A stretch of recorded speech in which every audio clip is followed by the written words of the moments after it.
मौजूदा वफाकी हुकूमत की घिनौनी साजिश बिलाखिर बेनकाब हो गई। मौजूदा हुकूमत ने साजिश की कि ईरान अमेरिका इजराइल तनाव बढ़ रहा है और कौम का सारा ध्यान और तवज्जो का मरकज ये लड़ाई है, तो इससे क्यों न फायदा उठाया जाए। सूबे भी खामोश हैं और इससे फायदा उठाने का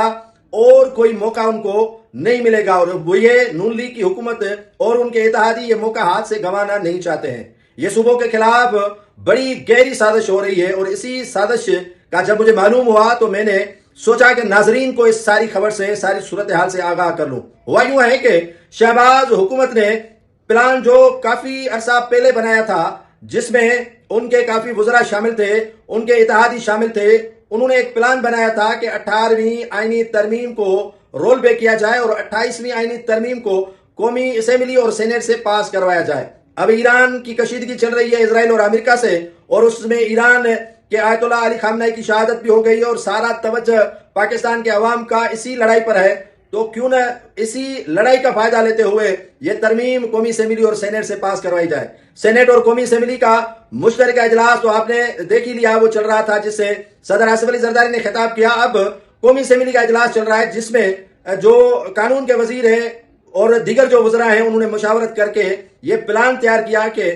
28वीं आईनी तरमीम, जिसमें वाज़े तौर पर है कि 18वीं आईनी तरमीम जिसमें सूबों को खुद मुख्तियार बनाया गया है वो रोल बैक हो जाएगी और सूबों की खुद मुख्तियारी अज खुद खत्म हो जाएगी और वफाक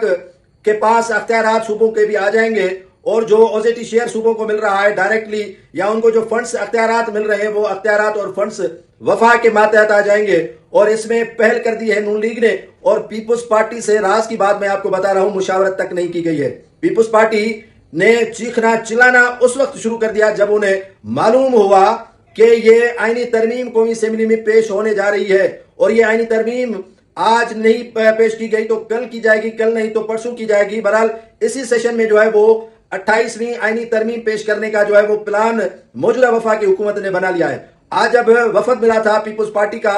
वजीर आजम से तो यही गिले शिकवे किए गए थे कि आप किस तरह ये तरमीम पेश करने जा रहे हैं और हमसे मशावरत तक नहीं की। तो वजीर आजम ने तो कोई जवाब नहीं दिया, लेकिन पीपुल्स पार्टी के अपनी तरफ से खदशात मौजूद है क्योंकि 18वीं आईनी तरमीम पीपुल्स पार्टी ने लाई हुई थी और उसको अगर डीरेल किया जाएगा या उसे खत्म किया जाएगा और 28वीं आईनी तरमीम नाफिजुल अमल हो जाएगी तो इससे काफी धचका किसी और को कम पीपुल्स पार्टी को ज्यादा लगेगा। मैंने पिछले व्लॉग में कहा था कि पीपुल्स पार्टी क्यों नहीं इन